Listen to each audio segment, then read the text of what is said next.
Bonjour et bienvenue à tous dans Street Foot, l'émission sportive dédiée au football africain et mondial. Vous pouvez nous suivre sur les différents réseaux, n'hésitez pas à vous abonner.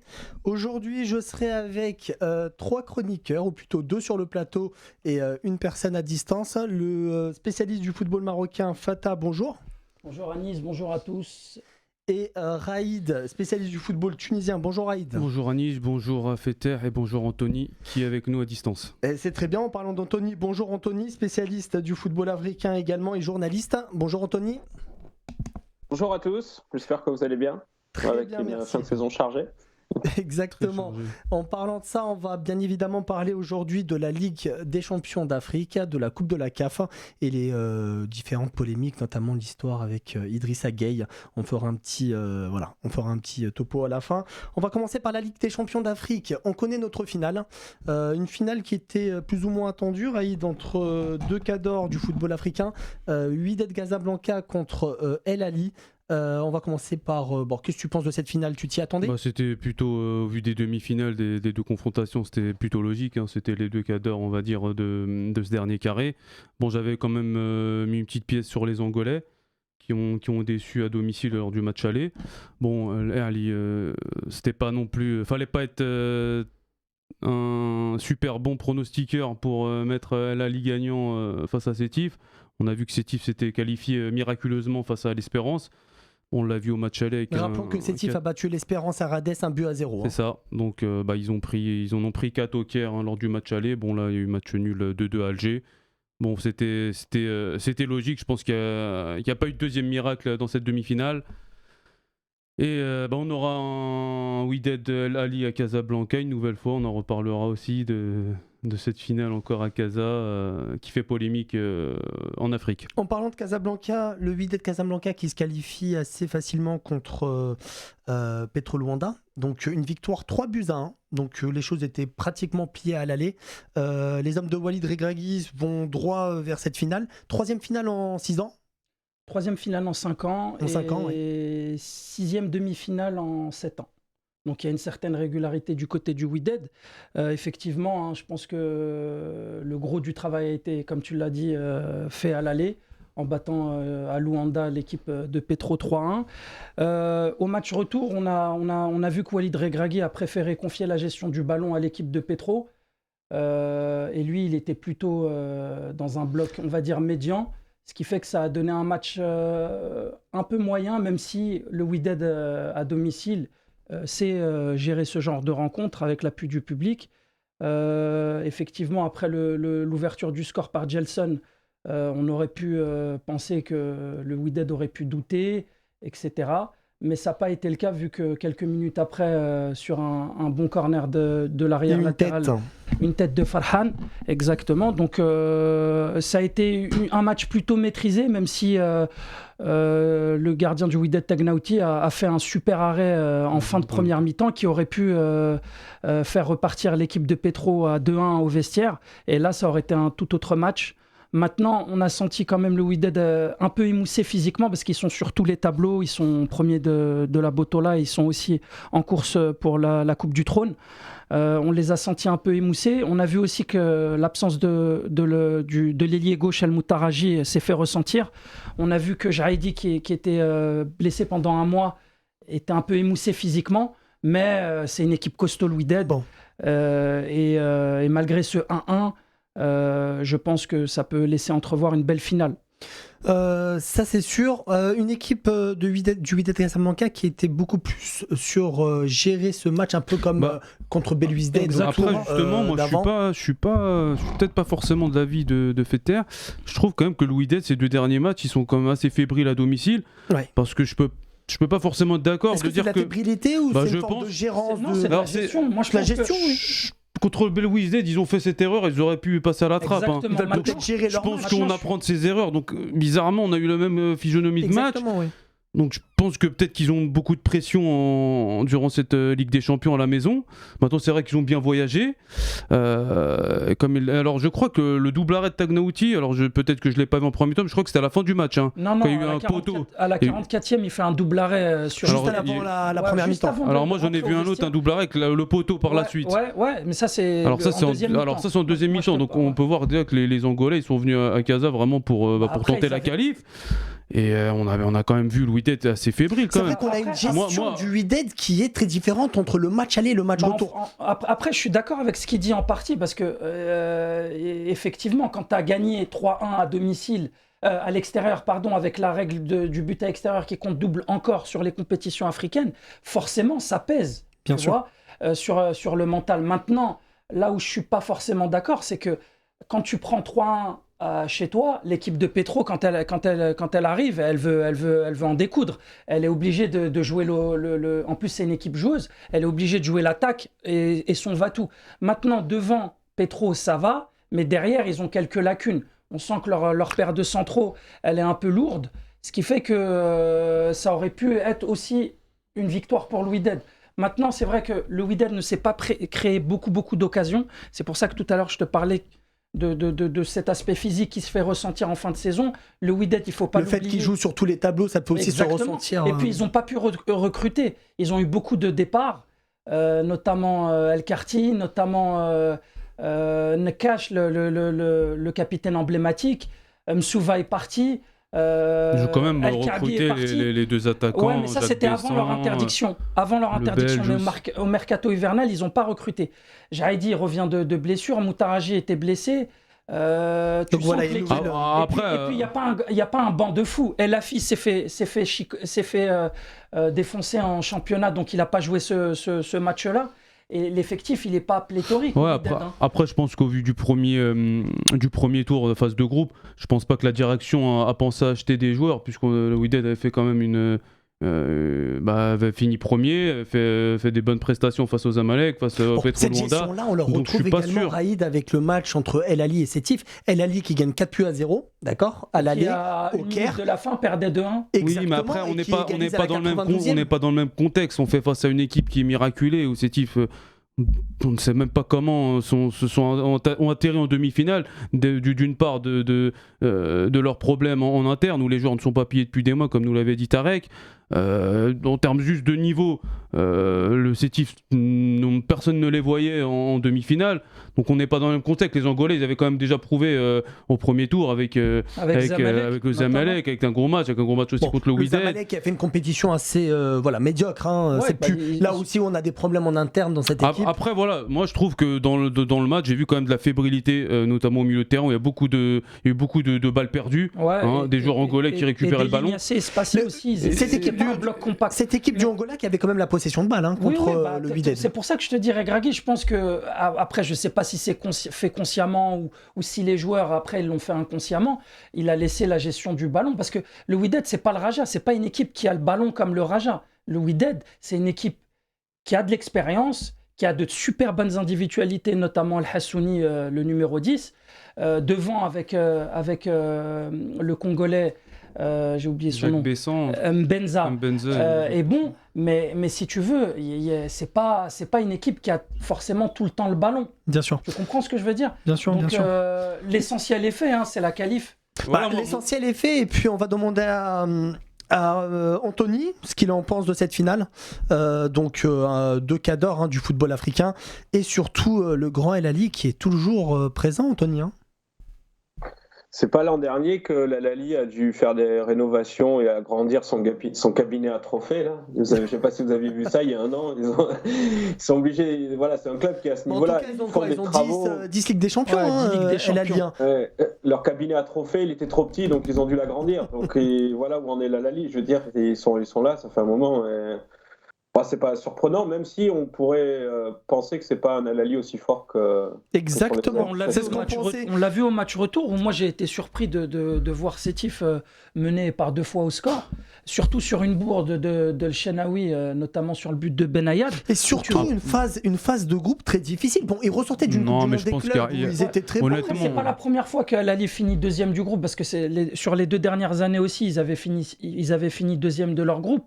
Maintenant, moi, je pense que c'est de la gestion. Ils sont encore en course en championnat, même s'ils ont quelques matchs de retard, notamment liés au match de Coupe du Monde des clubs et de Supercoupe où ils n'ont pas pu tout jouer pour être à jour en championnat. Moi, je pense que Al Ahly, oui, effectivement, on l'a vu, notamment face au Raja, c'est une équipe qui n'est pas forcément celle d'il y a 4 ou 5 ans où il y a vraiment de la sérénité, c'est un rouleau compresseur. Mais ça reste Al Ahly et c'est des joueurs d'expérience. Raïd, hein.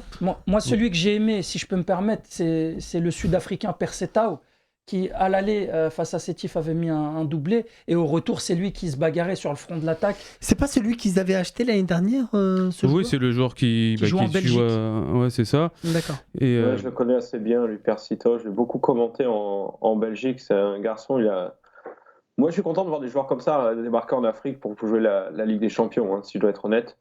Bien sûr. Et c'est là qu'on voit en fait la différence entre Al Ahly et les autres clubs. C'est que Al Ahly, même quand ils sont pas impressionnants sur le terrain, ils arrivent quand même à faire des finales. Quand ils recrutent, ils se trompent très rarement.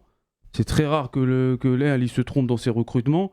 Ils ont pris Persetao au Samar, ils avaient pris Ndiang, là, le milieu de terrain béninois, qui est peut-être le meilleur milieu de terrain en Afrique. Après, c'est peut-être parce que cette équipe-là peut les attirer aussi financièrement. Oui, mais après... Ça tombe très bien que tu parles du côté financier, parce que tout à l'heure, Raïd remettait le doigt sur les salaires impayés des joueurs de Sétif. Il faut savoir que Badr Banoun est toujours blessé ou pas ? Non, il revient à l'entraînement. Là. Depuis des mois et des mois, il n'a pas joué. Et Al Ahly continue de le payer son salaire, ce qui est normal, mais même ses primes de match. Même les primes de match auxquelles il ne joue pas, Al Ahly lui verse ses primes de match. Et ça, c'est quand même sur le continent quelque chose qu'il faut souligner, cette classe de Après, ce je club. Pense que financièrement, ils sont pas depuis des mois. Ouais, puis financièrement, ils sont vraiment au-dessus des autres. Maintenant, pour revenir au match retour, quand tu gagnes 4-0, tu t'attends pas à ce qu'il y a quand même une motivation extrême de la part des joueurs. Ils étaient, je pense, déjà qualifiés avant le coup d'envoi. Bon, ils ont quand même leur expérience, ils savent que tout peut arriver. Mais 4-0 face à une équipe qui, en plus, n'a pas montré grand-chose en fait durant toute cette compétition, il faut le dire. C'est sûr qu'on n'a pas vu des arrêts magiques de leur gardien qui avait fait... tout arrêté face à l'Espérance notamment. Alors, petite polémique, messieurs, sur le stade qui va accueillir cette finale. Anthony, tu m'entends ? Oui, je suis de retour. Alors, Casablanca, c'est le stade qui a été choisi par la CAF pour ce match qui va se jouer il n'y a pas d'aller-retour comme à l'époque pour la Ligue des Champions d'Afrique. Casablanca, c'est un choix qui a été fait qui fait polémique en tout cas en Égypte, parce que l'année dernière déjà cette Ligue des Champions a déjà été jouée dans ce stade. Qu'est-ce que tu peux nous en dire ? Moi, ce que je peux dire, c'est que oui, il y a encore toujours des polémiques avant ces matchs-là. La CAF, elle se défend en disant qu'elle a donné la finale à Casablanca quand le Sénégal s'est retiré. Mais il est vrai que je crois que le ministère égyptien de la Jeunesse et des Sports a fait un courrier aussi à la CAF en disant que comme la finale se joue pas en mode aller-retour, il faut que ce soit un terrain neutre. C'est le règlement de la CAF, donc appliquez au moins votre propre règlement et celui de la FIFA. La CAF dit qu'elle est en discussion pour revenir à la formule avec le final aller à domicile et final retour à l'extérieur. Donc il sera intéressant vraiment de voir quand ils feront l'annonce officiellement. La polémique, elle se comprend, c'est obligé, c'est une finale qui n'est pas en terrain neutre. C'est sûr que là aujourd'hui, et puis disons que aujourd'hui, Raïd, le fait que ça se joue sur un match, tu trouves cette formule plutôt financièrement, même au niveau de la CAF, est-ce que c'est intéressant ? Non, je pense pas que c'est intéressant. Déjà, d'une part, aujourd'hui, la CAF, on va dire, veut avancer dans son football. Déjà, d'une part, parce que tu as mentionné que ça fait la 2e année d'affilée que c'est à Casa, mais il faut pas oublier qu'en 2020, elle était censée être aussi à Casa. Sauf qu'il y a eu 2 derbys en demi-finale entre le Zamalek et le Raja et le Wydad El Ahly. Ce sont les 2 clubs kérotes qui se sont qualifiés, donc du coup on l'a mis au Caire. Mais de base c'était à Casa. Ce qui aurait été plus logique, c'est un terrain neutre.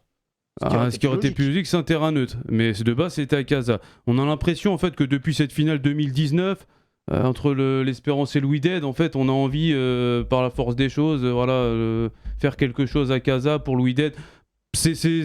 En fait, c'est juste une question de bon sens. C'est pas normal en fait qu'une finale de Champions League se fait 3 fois. On enlève celle de 2020 dans le même endroit.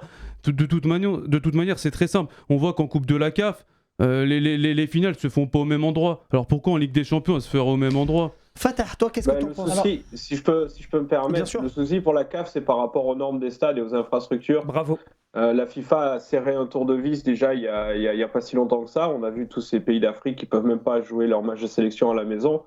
Et là, sur le cas de la finale de la Ligue des Champions, d'après la CAF, l'Afrique du Sud et le Nigeria voulaient abriter la finale, mais ils n'ont pas rempli les critères et le cahier des charges qu'on attend de la part d'un pays qui reçoit, par exemple. Pour info, la finale de l'an dernier entre le Raja et la JSK, si je dis pas de bêtises, ça s'est fait au Bénin. Hein. Donc si le Bénin peut accueillir une finale... C'est le nouveau stade chez eux. En Côte d'Ivoire, je crois qu'il y a des nouveaux stades pour la CAN de l'année prochaine. Au Sénégal, il y a des terrains. Ils ne sont pas tous prêts. Mais certains sont prêts déjà. Il y a EPMB qui a fait beaucoup de polémiques quand il y avait le match Côte d'Ivoire-Cameroun avec toutes ces modes de terre qui se soulevaient, la société de pelouse qui nous disait oui, la pelouse elle est juste jaune, mais ne vous inquiétez pas, ce sera du bon football, etc. Ils ont eu des visites de la CAF aussi il n'y a pas longtemps, de la délégation, pour voir l'avancement des travaux. Tout n'est pas encore fini en Côte d'Ivoire pour le moment, mais ils vont pouvoir jouer à domicile à nouveau parce qu'ils n'ont pas joué chez eux pendant un petit moment ces derniers temps, les éléphants. Fatah, qu'est-ce que tu en penses de tout ça? Au sujet de la polémique, plusieurs choses déjà. Ali, c'est un club omnisport. C'est un club qui prétend être le club du siècle. Et qu'il est. Mais de quel siècle on parle? Parce que quand tu vois on connaît les Égyptiens, ils ont un théâtre et un cinéma immense dans le monde arabe. On voit que c'est du cinéma ce qu'ils sont en train de faire. Et en fait, qu'est-ce qu'ils essayent de faire?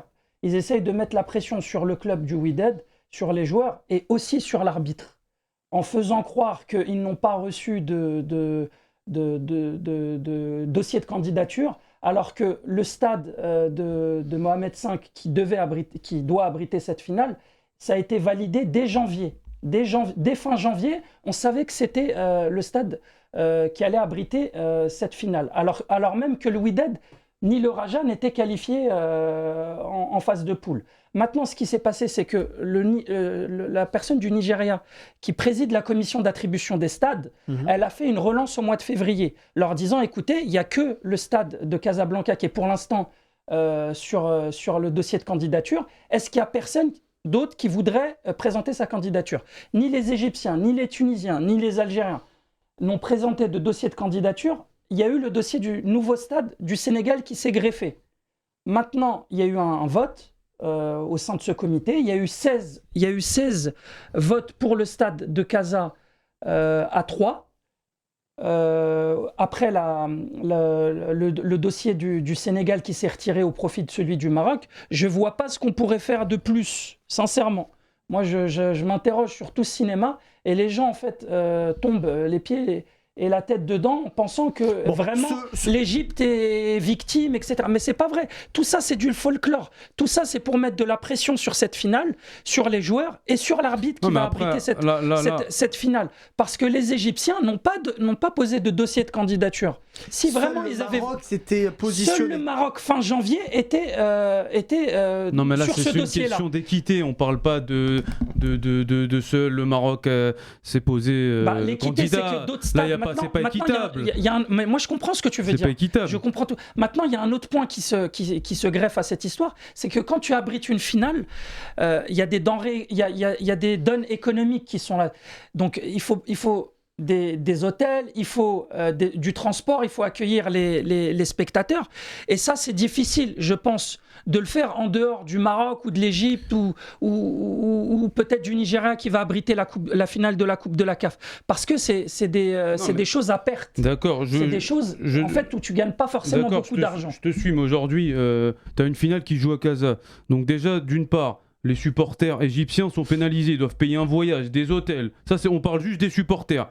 Ceux de Casa, ils sont à 10 minutes du stade. Les Égyptiens doivent voyager. Donc tu as un voyage de 3h30 ou je sais pas, 3 à 4 heures entre le Caire et le Maroc. En fait, c'est pas équitable, tout simplement. C'est juste de la logique. Heureusement que c'est un voyage le Caire-Casa. Qu'est-ce que ça aurait été si c'était un club sud-africain? Ouais, je pense que ça aurait pas été à Casa, tout simplement, parce que ça aurait été trop gros. Maintenant, si tu fais le parallèle avec la Champions League en Europe, Chelsea City s'est joué au Portugal et Bayern PSG s'est joué au Portugal aussi. Donc, est-ce qu'il y a deux finales de Ligue des Champions qui se jouent d'affilée au Portugal? Oui, mais là, c'est équitable. Ça n'a pas posé de problème. Mais parce qu'on sait très bien qu'il y a alors que tu avais le Sporting. D'accord, donc le Sporting il va aller en finale de Champions League. On sait très bien. Et Porto l'a gagné avec Mourinho. D'accord, c'était en 2004, c'était il y a 20 ans. En tout cas, si on comprend bien, le Maroc avait posé sa candidature fin janvier. Même que cette finale ne soit connue. Fin janvier, on savait déjà que c'était le stade Mohamed V. D'accord. Ensuite, il y a je t'ai dit, la personne qui préside le comité d'attribution des stades, d'origine du Nigeria, a fait une relance. C'est à ce moment-là que le dossier du nouveau stade de Dakar s'est greffé. Après, effectivement, le président Senghor de la fédération sénégalaise s'est retiré au profit du Maroc. Après, mais ça, messieurs, aujourd'hui, une finale doit se jouer. Non, mais je pense qu'en fait, le problème, c'est qu'on certains ne s'étonnent pas de cette situation, mais si en fait, ça aurait été pour Alger, ça aurait été pour Tunis, peu importe. Là, les gens auraient été stupéfaits et on se serait posé 10 000 questions. Il y a un moment donné, c'est juste de la logique. La question que j'ai à vous poser, c'est qu'une finale doit se jouer dans un stade, on va dire, quasi rempli. C'est une finale de Ligue des Champions. Aux normes, pour donner une belle image. Les Égyptiens n'iront pas. On demande à boycotter cette finale. D'ailleurs, quand je vois Boutrika demander de boycotter la finale, mais c'est normal, c'est pas équitable. Est-ce qu'un club qui se dit être le club du siècle, ça, c'est un comportement à voir, et je les entends vouloir aller au TAS. J'ai cru comprendre qu'Al-Ali allait déposer plainte contre la CAF et aller jusqu'au TAS. Franchement, de quel siècle parlons-nous? Non, mais Al-Ali, ils ont 10 étoiles.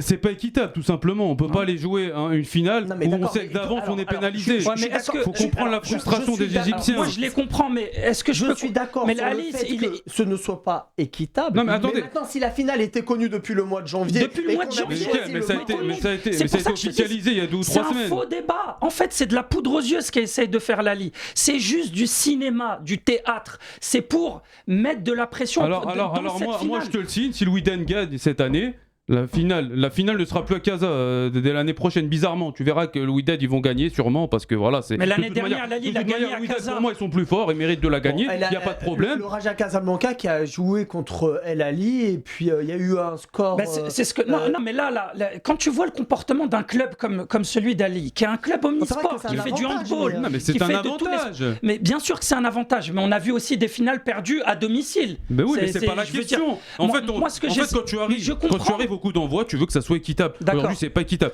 Que ça soit sur le terrain ou en dehors. C'est-à-dire que les Égyptiens aujourd'hui. D'équité. Tu parles d'accord.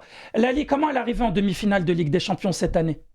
Par quel moyen ce grand club qui se prétend être le club du siècle est arrivé en demi-finale? Elle est arrivée en demi-finale grâce à un penalty imaginaire. D'accord, mais attends. Donc moi j'aurais eu honte à la place d'El Ali, sincèrement, de vouloir aller au TAS. Ils ont eu quand même 2 pénaltys ratés. Mais bien sûr, messieurs, il les a arrêtés, Zniti. Anthony, tu m'entends? Oui, je suis présent. Ok, super. Une finale qui aurait été délocalisée, par exemple, au Sénégal, parce que le Sénégal, si j'ai bien compris, c'est le terrain ou le pays qui a plutôt qui s'est mis en avant pour accueillir cette finale. On aurait eu un stade plein au Sénégal? Parce que c'est aussi ça l'image de l'Afrique. Oui, c'est aussi ça. Non, mais ça c'est une bonne question. C'est la bonne question. Aujourd'hui, avec le nouveau stade au Sénégal, le fait qu'ils sont champions d'Afrique, il y a une certaine hype, je dirais, vis-à-vis du football. Donc, Je serais pas surpris de voir des gens aller au match, mais tout dépend des tarifs des tickets aussi. Hein. Vous vous rappelez, à la CAN, au début, c'était difficile. Les tickets étaient beaucoup trop chers. Bien sûr. Et c'est pas tout le monde qui peut acheter non plus une place en finale de Ligue des Champions. Mais le stade, il est beau. Il peut y avoir une bonne ambiance aussi. Le Sénégal, ça reste quand même un pays musulman. Donc, c'est encore... on ne devrait pas mêler sport et religion, ce genre de choses. Bon, ce qui est sûr, c'est qu'il n'y aura pas la même ferveur au stade Mohamed V. Après, je ne sais pas si pour les joueurs d'Al Ahly qui jouent en sélection, c'est un bon souvenir, le stade de Dakar, très récemment. Donc, on sait que le Sénégal s'est qualifié en Coupe du Monde dans ce stade. Je ne sais pas si pour certains joueurs de la sélection... Je voulais revenir à la finale. En fait, au-delà de ça, c'est que la CAF, encore, elle se rate. Parce qu'aujourd'hui, les Égyptiens ne vont pas venir. Ça va être encore une finale où... Ça, je suis d'accord. Ça sera pas une fête du football. Les Égyptiens, ils vont boycotter. Ceux qui vont venir, ils vont mettre des pancartes ou vont essayer de tout gâcher. Et en fait, c'est... Et au-delà de ça, je rebondis sur ce que tu dis. C'est vrai ce qu'il dit Raïd. Par contre, le timing de la CAF et surtout, jouer une finale un lundi... c'est problématique. Moi, j'avais déjà relevé un peu ces problèmes à la CAN avec des affiches Tunisie-Mali ou Algérie-Côte d'Ivoire qu'on voyait jouer à 17h.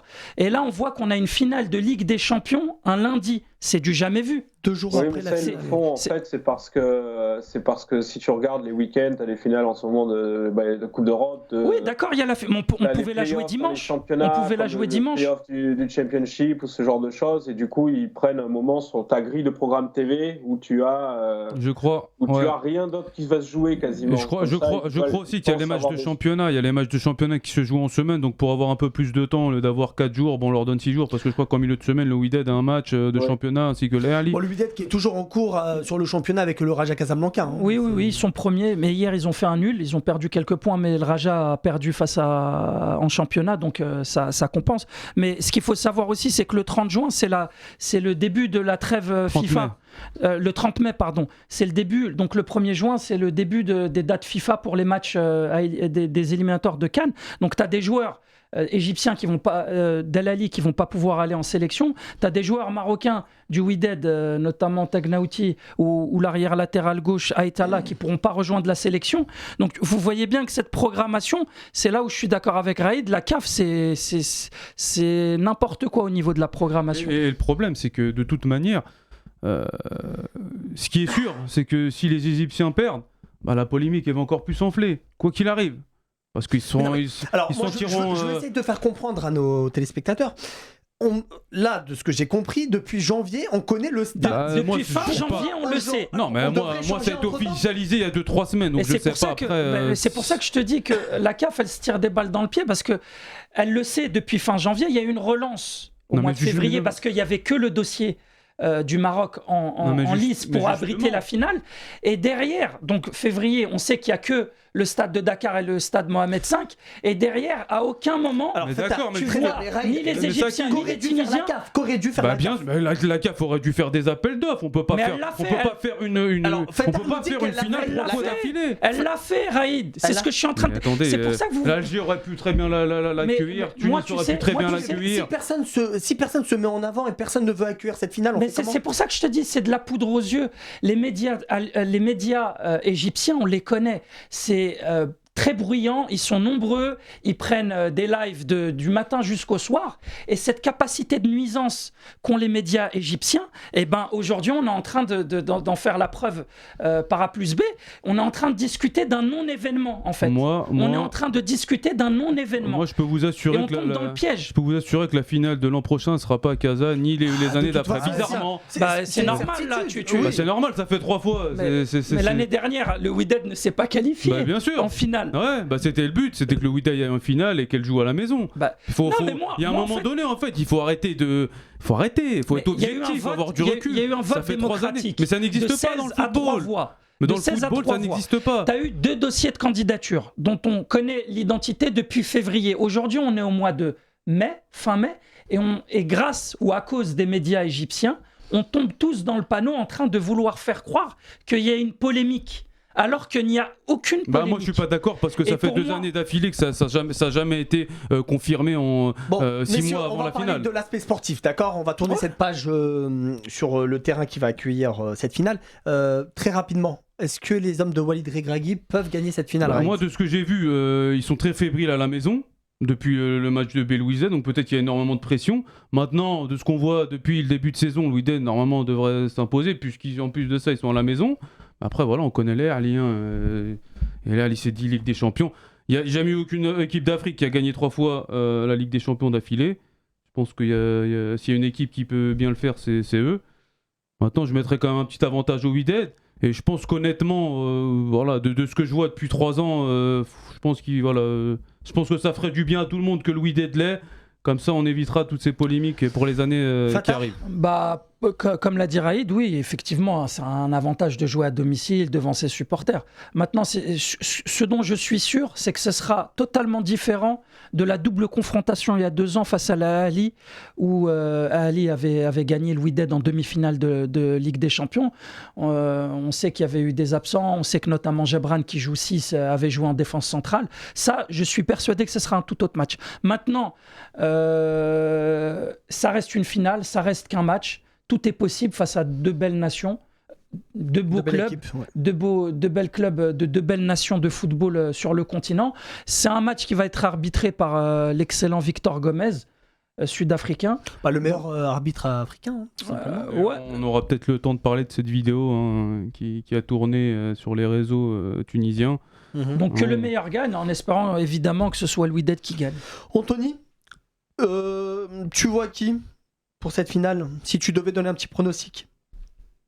Prolongation, ça sera la neutralité totale. Non, moi, à l'Ali, bien sûr, ils ont l'habitude et ils peuvent faire quand même quelque chose d'assez grand.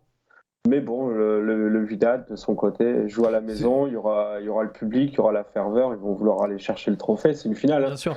Moi, je ne suis pas trop pour les pronostics, parce que dans ces matchs-là, il suffit qu'il y ait un joueur d'un côté ou de l'autre qui se fasse exclure dans le premier quart d'heure, où beaucoup de choses peuvent changer. Les yeux seront sûrement encore rivés vers l'arbitre, on en parlera peut-être après la finale. Bon, là en tout cas, le choix de l'arbitre, je pense qu'il a été très bien fait. On a quand même le meilleur arbitre africain qui va. Ouais, puis oui, c'est sûr que c'est le meilleur. Et puis c'est pas bête ce qu'il dit, parce que les Égyptiens, on les connaît, ils l'ont fait à la CAN durant les barrages de Coupe du Monde. Eux, ils vont vouloir les emmener en prolongation au penalty. Ils savent qu'à mon avis, sur le jeu, ils vont pas forcément mettre 1 ou 2 buts. Ils vont les emmener au penalty et puis après, ça sera la roulette russe. On sait très bien comment joue l'Al-Ahly. C'est un bloc bas qui aime pas avoir le ballon, qui est fort en contre-attaque avec des joueurs d'expérience. C'est sûr que là, les hommes de Walid Regragui devront montrer un tout autre visage, notamment dans l'utilisation du ballon, et devront se créer beaucoup plus d'occasions que ce qui a été vu lors de la demi-finale retour face à Petro. Très bien. On va passer à la Coupe des Confédérations, donc la Coupe de la CAF, où là on a un autre club marocain. Décidément, le football marocain depuis ces dernières années monte en puissance. On a le Berkane qui va jouer contre Orlando Pirates. Orlando Pirates, qui est une équipe sud-africaine qui a éliminé l'équipe d'Al-Ahly Tripoli en demi-finale, et Berkane qui a littéralement explosé, si je puis dire, en tout cas battu largement cette équipe du TP Mazembe après avoir perdu 1-0 à l'aller. Donc ils ont gagné 4-1 avec un carton rouge du côté du TP Mazembe. Tu l'as vu comment ce match, Fatah ? À Nice, on a assisté à une nouvelle, vous m'excuserez le jeu de mots, limontada, en référence à la ville du Limoun, qui est la ville de l'Orange, qui est Berkane.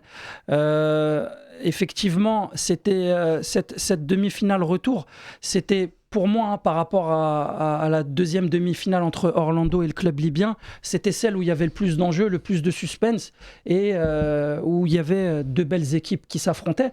Maintenant, Berkane était face à un choix assez difficile, c'est-à-dire rapidement marquer sans en encaisser un, sous peine de devoir marquer 2 buts de plus que son adversaire. Ils ont entamé le match comme il le fallait. Dès le début du match, on a vu que Berkane était dedans et qu'un but allait arriver très tôt, chose qui a été faite par l'intermédiaire de Bakr El-Hilali sur une superbe demi-volée. Et puis tout de suite après, ce qui devait pas se passer est arrivé, c'est-à-dire sur l'engagement, rapide contre-attaque des joueurs congolais et une égalisation. Et là, on a assisté à un tout autre match. C'est-à-dire jusqu'au but, Berkane était en pleine maîtrise et on sentait que ça allait finir sur un score fleuve.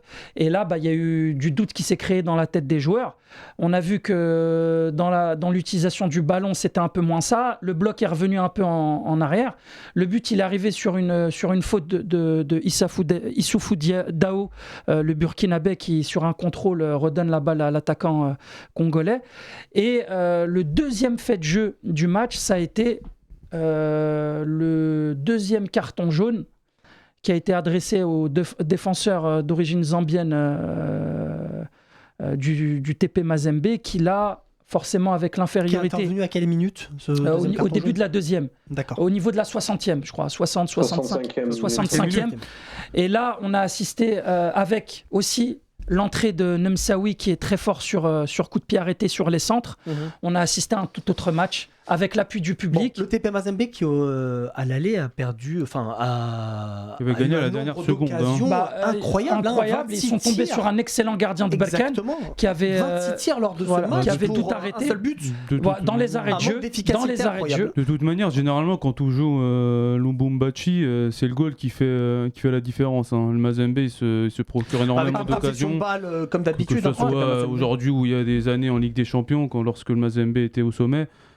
Si on s'en sort là-bas, c'est généralement grâce aux gardiens. Et du coup, tu penses quoi de ce match, Raïd? On a vu le Mazembe quand même avec des joueurs qui se sont mis très vite à dos l'arbitre sénégalais. Donc on les a vus très agacés. Avec un faciès assez agressif. Ils sont tombés dans le piège. Et je pense que c'est ce qu'ils attendaient, Berkane. Et voilà, ils ont pris un rouge et qui les a facilités. Parce qu'il y avait un 1 à ce moment-là, si je dis pas de bêtises. Puis ils ont craqué dans les 10 dernières minutes. Je crois que le 2-1, il est arrivé à la 75e. 70e, c'est Nemsaoui qui fait un centre. Et puis après, les 10 dernières minutes, ils en ont pris deux. Ils ont craqué rapidement, en fait, physiquement, je pense, durant les 10 dernières minutes. Après voilà, je pense que Berkane, même si Mazembe au niveau des joutes africaines est très expérimenté, je pense que Berkane, ça fait 3 ans maintenant qu'ils sont souvent dans le dernier carré de cette coupe et qui ont gagné, on va dire, à l'expérience. Comme l'a dit Raïd, c'est la 3e finale d'affilée pour Berkane en Coupe de la CAF. La première, il l'avait loupé face aux Zamalek au tir au but. La deuxième, ils l'ont gagné. Puis c'est face aux Pyramides. Ils ont été éliminés en 2000 l'année dernière, je crois. Non, ils ont gagné l'année dernière. L'année dernière, c'était le Raja. Ah oui, contre le ZSK, c'est la 3e finale, pas d'affilée, mais en 4 ans. Voilà, Berkane qui est quand même une équipe qui a l'habitude de cette compétition, qui monte en puissance, en tout cas sur la joute africaine au niveau des compétitions. Elle n'a toujours pas le niveau pour jouer la Champions League parce qu'à la Botola, c'est toujours le Raja et l'Uided qui se disputent les 2 premières places. Mais Berkane qui, lors de ce match, a repris ses fondamentaux, c'est-à-dire vraiment de la grinta, agressif sur le porteur de balle, récupérer les deuxièmes ballons, fort de la tête. Et d'ailleurs, on l'a vu notamment sur le but de Naji et le numéro 7, El-Felhi, qui a fait la diff en mettant un doublé pour le 3e et le 4e but. Très bien. Donc Berkane qui retrouvera en finale les Orlando Pirates, donc équipe sud-africaine qui a éliminé l'équipe libyenne d'El Ahly Tripoli. El Ahly Tripoli qui avait joué en quart de finale le derby contre l'autre équipe libyenne, El Ittihad. Qu'est-ce que t'en penses, Anthony, de cette finale qui va jouer entre les Sud-Africains et l'équipe expérimentée, si je puis dire, de Berkane? Berkane, c'est beau. Et puis bon, pour parler du TP Mazembe, je rappelle que c'est quand même Florent Ibenge qui coach Berkane et qui vient de mettre 4-1 à son grand rival puisqu'il était entraîneur avec club. Vous savez, il y a quand même une grosse rivalité entre les 2 équipes. Non, Berkane, ça se voit. Et moi, je suis content aussi pour Florent Ibenge de voir que ça lui réussit pas trop mal non plus depuis qu'il est parti, lui qui est quand même quelqu'un d'assez patriote, entre guillemets. Et face à lui, Orlando Pirates, c'est une équipe qu'il connaît bien. Les Sud-Africains, ils sont pas au mieux en championnat. Je crois que c'est pas milieu de tableau, peut-être 8e, je crois. 7 ou 8e, donc c'est pas terrible. Donc eux, ils ont beaucoup à jouer sur cette saison et sur cette finale. Repartir avec un trophée, ça peut leur changer pas mal de choses moralement aussi. Bon, il y avait l'Al Ahly Tripoli qui, moi, j'ai beaucoup aimé ce qu'ils ont essayé de proposer. même si ça ne fonctionne pas toujours. Et la Tripoli qui a gagné en Afrique du Sud, c'est ça? Qui a gagné à la fin. Ils ont perdu 2-0 et ils vont gagner en Afrique du Sud 1-0. À la dernière, dans les arrêts de jeu de la rencontre. D'accord. Maintenant, sur un petit fait qu'il faudrait quand même relever, c'est que cette rencontre a été arbitrée par le très très très célèbre dorénavant arbitre gambien Bakary Papa Gassama, qui a arbitré cette rencontre. Aujourd'hui, tout le monde le connaît. C'est de ça qu'il s'agit. Voilà. Je pense que si Al Ahly avait marqué en première mi-temps, le match aurait été tout autre. Franchement, la rencontre, elle était quasiment à sens unique pour moi. Al Ahly a poussé.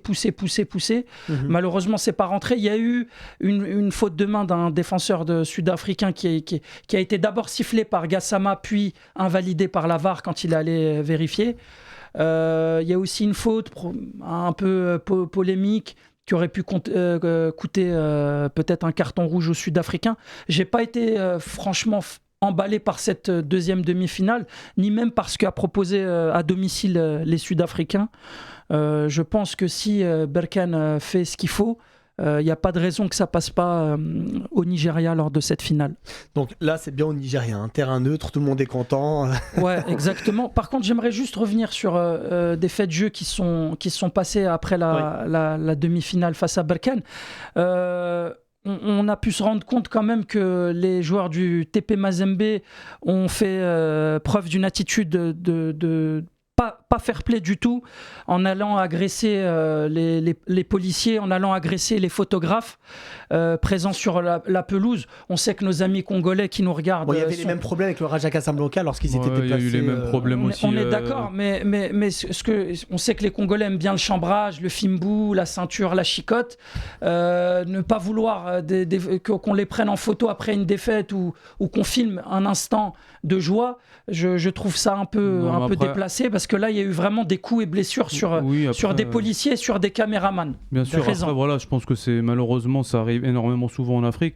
Et je peux reparler aussi de Berkane, c'est ce qui s'est passé il y a 3 ans justement avec cette défaite face aux Zamalek, où les joueurs de Berkane ont été très agressifs envers les médias et tous ceux qui entouraient la pelouse. Voilà, malheureusement en Afrique on a souvent ce genre de comportement, donc voilà, on va pas non plus casser du sucre vraiment précisément sur nos amis congolais. Ça se fait vraiment malheureusement très souvent quand il y a des défaites de l'adversaire. Le Maroc qui élimine la RDC lors des phases éliminatoires de la Coupe du Monde. C'est pour ça que je te parle de chambrage, parce que les Congolais à l'aéroport à Kinshasa nous ont accueillis alors qu'ils ne devaient pas être là, de façon assez véhémente. On les a vus aussi retarder un entraînement la veille du barrage face au Congo. Donc ils aiment le chambrage. Je comprends pas pourquoi ils ont réagi. C'était vraiment agressif là. Là, je parle pas de petits dégages ou quoi. Ils ont cassé des caméras, ils ont tapé des policiers, vraiment, notamment numéro 13 du côté du TP Mazembe. J'aimerais, pour finir sur cette rencontre, revenir juste sur la déclaration de Franck Dumas, que j'avais trouvé très fair-play avant le match. Vraiment, c'est une fête du football. Enjoué à l'idée de jouer une demi-finale retour à Berkane. Il avait loué les installations dans lesquelles il était jusqu'à présent. Par contre, sa déclaration d'après-match, j'ai un peu tiqué. Ça m'a un peu surpris en tout de suite s'adressant. N'oubliez pas qui est cet arbitre. C'est celui qui a arbitré Afrique du Sud-Ghana. Et vraiment très décevant de sa part. J'aurais aimé qu'il en sorte un peu plus grand. C'est le petit coup de gueule de Fatah. En tout cas, on va tourner cette page des compétitions africaines. Donc cette finale qui se jouera demain. Demain entre Orlando Pirates et Berkane. À 19h, je crois. 20h GMT, je crois. D'accord, très bien. Bon, bah écoutez, on suivra cette finale de très près. On va passer maintenant à certains faits divers qui se sont passés ces dernières semaines, ces derniers mois, et on va commencer par l'Algérie. L'Algérie qui avait qui voulait rejouer ce match contre le Cameroun, et malheureusement retour négatif de la FIFA. Raïd. Il faut rappeler déjà, Anthony va plus nous éclaircir sur le dossier. Visiblement, les Algériens pensent que la FIFA n'a pas clôturé le dossier, donc on va laisser Anthony peut-être s'exprimer à ce sujet. Oui, Anthony, on t'écoute. Moi, la FIFA m'a dit que les deux dossiers sont clos. Ils l'ont écrit en franglais, ça. Ça, c'est une véritable info, ça. Non, mais oui, bon, c'est assez étrange. Moi, cette histoire, honnêtement, je commence. Faut toujours chercher. Je commence à en avoir un petit peu marre. Je pense que la FIFA aussi en a un petit peu marre de toutes ces actions-là. Non, la fédération algérienne, elle avait posté ce petit bout de réponse de la commission des arbitres. Sauf qu'il y avait 2 dossiers qui étaient ouverts à la commission disciplinaire, le plus important, et ils voulaient un feedback de la commission des arbitres. Donc ils ont posté ce bout-là, et c'était sur la journée du samedi. On n'avait que ça, on ne savait pas s'il y avait vraiment de réponse. Donc moi j'ai écrit à la FIFA, ils m'ont répondu, ils m'ont dit. Voilà, oui, ils ont bien fait des demandes, ils ont demandé aussi la commission des arbitres. Pour nous, les 2 dossiers sont clos. C'est exactement ce qu'ils ont dit, donc c'est terminé. La FAF, de son côté, ce qu'elle reproche à la FIFA, c'est qu'elle a répondu, je dirais, en mode service client, en mode template, c'est-à-dire qu'ils n'ont pas... La FAF estime qu'ils ont répondu un petit peu à côté des demandes qu'ils ont pu formuler, des requêtes qu'ils ont pu formuler auprès de la FIFA, et c'est pour ça qu'ils comptent peut-être aller plus loin, ça je sais pas, mais bon, ce qu'on peut déplorer là-dedans, c'est beaucoup de fake news, encore beaucoup d'histoires, de polémiques. À chaque fois qu'on a un match important en Afrique, un match décisif, on a des recours, on a des requêtes. On a encore aussi la finale de la Ligue des Champions, c'en est une autre, mais ça, c'est des choses qui valorisent vraiment pas l'image du continent. Et sur cette histoire, beaucoup de pression médiatique aussi de la part des Algériens, certains qui sont carrément allés contacter des dizaines, des quinzaines de journalistes camerounais pour leur dire oui, regardez, on a le président de telle ONG qui parle et qui dit qu'il y a des éléments.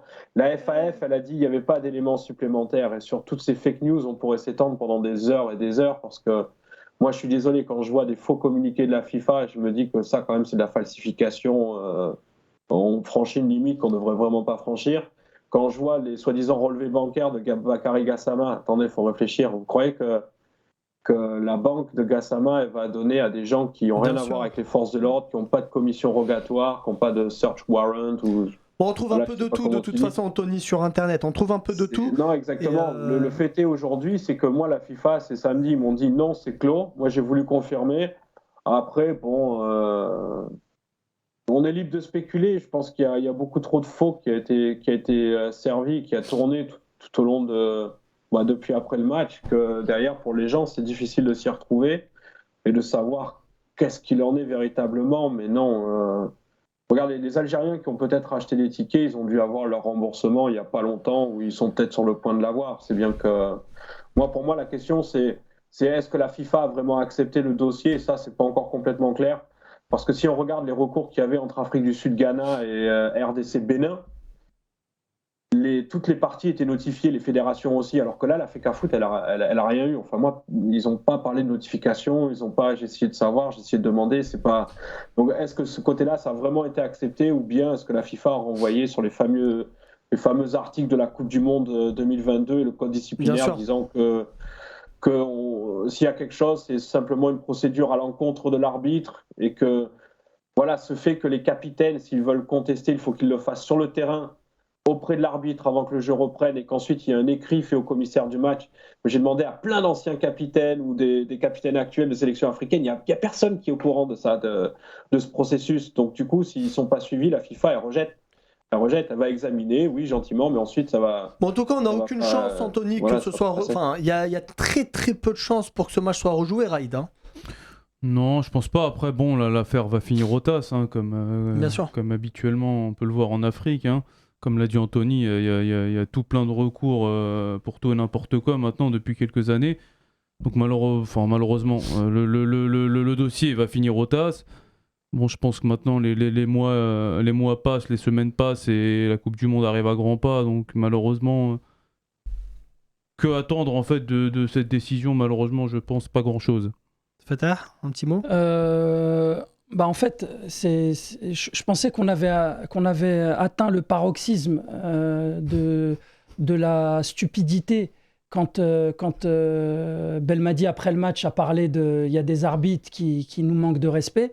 Mais en fait, jusqu'à aujourd'hui, chaque jour, on creusait pour aller plus profond. On a vu des gens s'immiscer dans la cérémonie insultant Eto'o et Gassama. Ça, j'ai pas compris. On a vu, c'est vrai, on a vu Belmadi des médias algériens avec la fédération parler de millefeuilles et de café, etc. Ça aussi, c'est un... Et puis, moi, personnellement, cette interview, je l'ai regardée 10 minutes. Et ensuite, on l'a vu, Jamel Belmadi, chez Roten, où il nous a expliqué qu'il y avait un dossier lourd et épais. Donc, M. Belmadi, quid du dossier lourd et épais, qu'il y avait des choses qui allaient sortir. On les attend toujours. Et puis, on a atteint le paroxysme de l'imbécilité avec l'affaire de Bouz et Eto'o à l'hôtel à Paris, au Hyatt Regency. Là, vraiment, les buzz et les conneries en tout genre, ça suffit. Je pense qu'ils devraient se concentrer sur essayer de reprendre leurs esprits. Bon, parce que là, Belmadi a prolongé peut-être pas sur un format contractuel, mais en tout cas, c'est ce qu'il a laissé entendre sur RMC. Il disait qu'il allait continuer avec l'Algérie jusqu'à la CAN 2023 qui se déroulera en Côte d'Ivoire. On va passer, il nous reste 5 minutes, on va passer à polémique là également avec Idrissa Gueye qui a refusé de jouer à Montpellier avec les couleurs contre la haine homophobe. Qu'est-ce qu'on a pensé, Fetard ? J'en ai pensé qu'en fait c'est un peu ce qu'on se dit là sur le dossier algérien, c'est que c'est beaucoup de buzz ou de bad buzz pour faire parler et créer une polémique en fait alors qu'il n'y a pas grand-chose. Déjà, on ne sait pas si Gana Gueye a vraiment refusé de jouer. Ouais, le joueur ne s'est toujours pas exprimé. Ne s'est toujours pas exprimé. Donc, en l'absence d'un écrit ou d'une, je sais pas, déclaration officielle de sa part, on n'en sait rien du tout. On a vu des joueurs mimer des blessures diplomatiques pour ne pas jouer. Ça n'a choqué personne.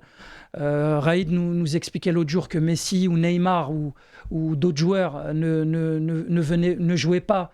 Et ça a choqué personne. Je ne comprends pas trop pourquoi là on s'en fait, mais ça a été récupéré politiquement. Donc à partir du moment où c'est récupéré politiquement, rappelons que Falcao, l'ancien joueur de l'AS Monaco, n'avait pas joué également à cause, il voulait pas porter un brassard. Là, Raïd, Idrissa Gueye, est-ce qu'on en fait trop ou est-ce qu'il aurait dû se plier aux exigences ? C'est pas la première polémique, c'est pas la première polémique qu'on voit en France, au-delà du football. Maintenant, je trouve aussi que c'est très vicieux de la part de la fédération qui met un peu la pression à Idrissa Gueye, qui lui dit écoute. Alors, on parle de quelle fédération là ? La Fédération française de foot qui demande à Idrissa Gueye justement de porter un maillot avec cette couleur arc-en-ciel pour soi-disant mettre fin aux polémiques. Il a pas justifié en fait, il fait ce qu'il veut. D'accord, mais alors, moi je vous pose une question qui est très simple. Si tous les joueurs n'acceptent pas, si tous les joueurs, alors mais tu sais, il y a des joueurs qui vont porter ce maillot et qui ne sont pas pour. Non, ou plutôt contre. Ou plutôt contre, voilà. Mais ils vont pas le dire d'une manière, parce qu'on joue quand même dans un pays où bien sûr, on demande où les minorités, elles sont exactement. C'est normal. On doit se plier quand même à certaines lois, à certains règlements. Et aujourd'hui, est-ce que Idrissa Gueye, 2 années de suite, qui rappelons-le déjà l'année dernière, n'a pas voulu le porter, qui était blessé, c'est ce qui a été moi, en fait, je comprends pas pourquoi tu as des politiques, tu as des journalistes qui se grèvent à cette histoire alors qu'ils sont pas concernés. S'il y a quelqu'un qui doit sanctionner Gueye en interne, c'est son club. C'est son club. Parce qu'il ne véhicule pas les bonnes valeurs d'équité, etc. Et puis on sait très bien que le Qatar, il fera rien à Idrissa Gueye, en fait.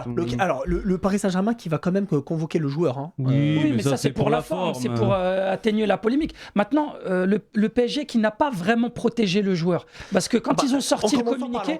On commence par l'entraîneur qui a... Moi, j'ai pas senti... statut de Pochettino à Paris. Après, peut-être que Gueye, c'est pas un autre joueur. C'est un joueur pas vraiment important, on va dire, au sens premier du terme. Moi, ça me rappelle un peu, vous savez, l'histoire après les attentats de Charlie Hebdo, du défenseur marocain Abdelhamid El Khaoutari, qui avait refusé de porter un t-shirt « Je suis Charlie ». Bon, il veut pas le porter. Je veux dire, s'il doit être sanctionné, c'est par son club et employeur. Je comprends pas pourquoi les gens se grèvent. C'est vrai que ça En fait, ils essayent de gratter du buzz sur une affaire qui ne les concerne même pas. Et en fait, en essayant de se faire la cerise sur un joueur qu'ils ne connaissent même pas. Je suis sûr que Valérie Pécresse, déjà d'une, elle en a peut-être... elle n'a même pas la connaissance de ce joueur. Et de deux, c'est quelqu'un qui lui a rapporté pour communiquer là-dessus. Je suis sûr qu'elle n'est même pas concernée. En tout cas, les politiques qui sont montés au créneau. Raïd, doit-on sanctionner Idrissa Gueye pour ce type de... non, pourquoi on le sanctionnerait? Pourquoi on a sanctionné Messi ou Neymar quand ils reviennent d'Argentine, ils n'ont pas vu jouer, ils disent qu'ils sont malades. La question, je vais vous la retourner différemment. Ça aurait été la même chose si c'est un joueur plus important du Paris Saint-Germain? je pense que ça aurait fait encore plus d'ampleur. Si ça aurait été un joueur qui a un statut bien plus supérieur à Gay, je pense que la polémique elle aurait encore plus enflé. Moi je vais être encore plus problématique. Je vais aller encore un peu plus loin. Je pense que même cette histoire, on n'en aurait même pas parlé.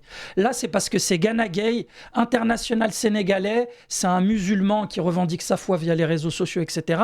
Et je pense que là, tu as une partie de gens malveillants qui utilisent ça. Si ça avait été Neymar ou Messi ou Mbappé, on n'en aurait pas fait tout ce buzz, je pense. En tout cas, on n'a pas fait ce buzz lorsque c'était Falcao qui avait décidé que voilà, tu réponds toi-même à ta question. Voilà. Qu'est-ce que t'en penses, toi, Anthony? Non, mais pour Falcao, je crois que c'est Jardim qui avait dit moi je mets le brassard, tiens, comme ça va calmer tout le monde. Non, mais le pire, c'est que dans tout ça, là, vous voyez, vous parlez de la France qui récupère politiquement tout ça. C'est en train de se produire de l'autre côté, chez nous. Et tu vas en Angleterre, maintenant, c'est Kouyaté, c'est Ismaïla Assar, hier en conférence de presse, qui ont pris la défense de leur collègue, ils ont pris la défense, ils ont fait un petit message de soutien. Encore une fois, on prend le mot extrême, il prend la défense. Non, il fait juste un message de soutien. C'est pas si méchant, mais Patrick Vieira, lui, il a dit, je vois toutes les news qui sortent de France. Déjà, est-ce que le PSG a parlé? Non. Est-ce que le joueur a parlé? Non. Moi, peut-être, je vais aller discuter avec Kouyaté pour savoir s'il a vraiment refusé de porter l'arc-en-ciel. Mais encore une fois, vous savez, sur ce problème-là, on parlait du joueur marocain avec le « Je suis Charlie », mais il y a aussi le « Black Lives Matter » contre le racisme.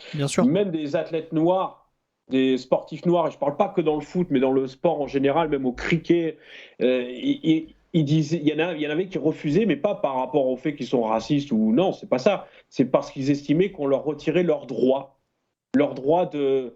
Voilà, on les obligeait à mettre le genou à terre, alors qu'eux, ils disent mais pourquoi on nous oblige à faire ça? Alors que si tu veux lutter contre le racisme, c'est pas un genou à terre qui va changer quelque chose. Bien sûr, c'est surtout. Donc là, c'est la même chose. Gay, il n'a pas envie, il a des convictions religieuses. Moi, je pense qu'il a le droit de dire non. Moi, ce que j'aime pas chez les Français.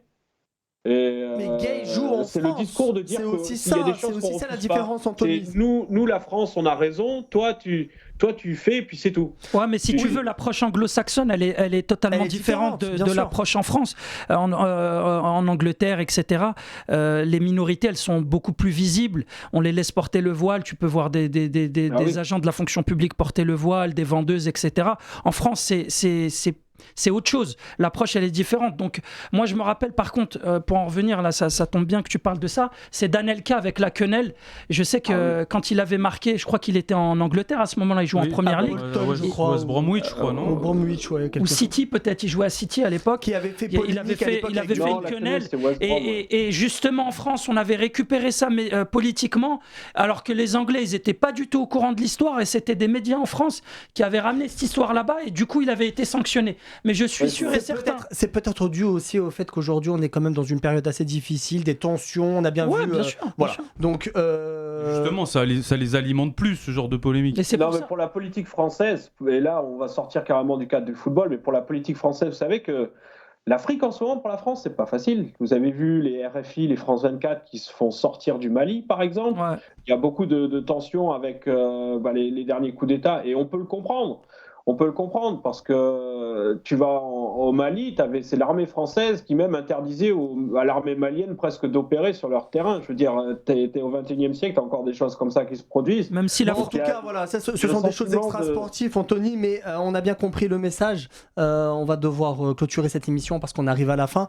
En tout cas, si sanction il doit y avoir, c'est au Paris Saint-Germain qui est quand même l'employeur du joueur. Puis pour finir, je pense qu'il a eu de la chance qu'on est en fin de saison. Comme à mon avis, ça va vite s'éteindre cette polémique parce que voilà, il reste une journée et puis voilà, je pense pas qu'il y aura de sanctions. Et puis juste vraiment pour conclure, pour une fois que tu as un joueur qui affiche ses convictions, etc., qui prend un peu son courage à deux mains, même si c'est pas politiquement correct de pas faire ce genre de geste, je trouve qu'il faut peut-être aussi lui dire bravo, parce que généralement les joueurs de foot, c'est des discours langue de bois. Et ça se prononce pas sur des choses aussi importantes que celle-là. Il y a une forte pression tout autour, donc voilà. On va respecter tout ça. En tout cas, merci d'être passé. Et puis, merci à toi, Anthony. À bientôt.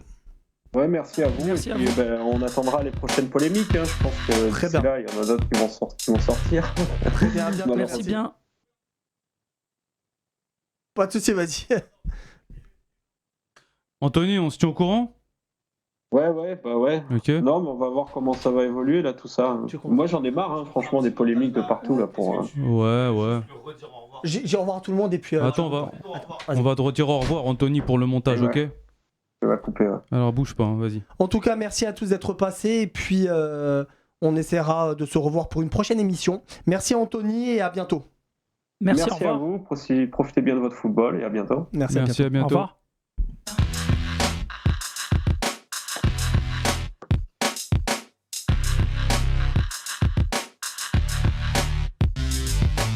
Alors attends, qu'est-ce qu'il me dit lui ?